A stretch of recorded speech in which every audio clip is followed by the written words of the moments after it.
నమస్తే గురూజీ. నమస్తే. ఇక్కడ అందరూ ముడుపులు కడుతున్నారు. అసలు స్వామివారి విశిష్టత ఎలా, ఏంటి, ఎన్ని సంవత్సరాల నుంచి జరుగుతుంది అని ఒకసారి చెప్తారా? మా వాళ్ళందరికీ అర్థమయ్యే రీతిలో. అందరికీ చెప్తానండి. ఓం తద్విష్ణో పరమం పదజ్ఞో సదా పశ్యంతి సూరయాః దివేవ చక్షురాతాతం తద్విప్రా ఆసోపి పన్యవో జాగృవాం దస్సమింధతే విష్ణోర్యత్పరమం పదం. శ్రీ కల్పవృక్ష నరసింహస్వామినే నమో నమః.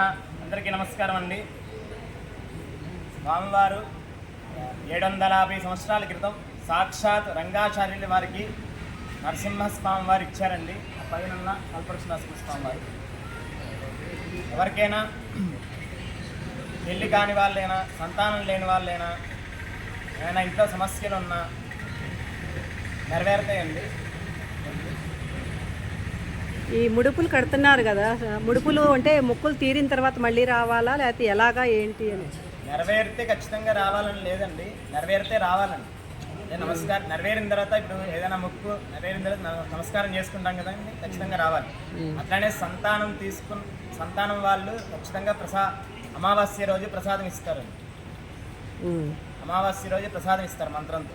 ప్రసాదం తీసుకోవడానికి ఖచ్చితంగా రావాలి సంతానం చేసుకుని. ఇంకా ఏమైనా విశేషం ఉందా అండి? విశేషం ఉంటే ఇంకా అదే అండి విశేషం. 750 సంవత్సరాల క్రితం నరసింహస్వామి రంగాచార్య వాళ్ళకి ఇచ్చారండి. అట్లానే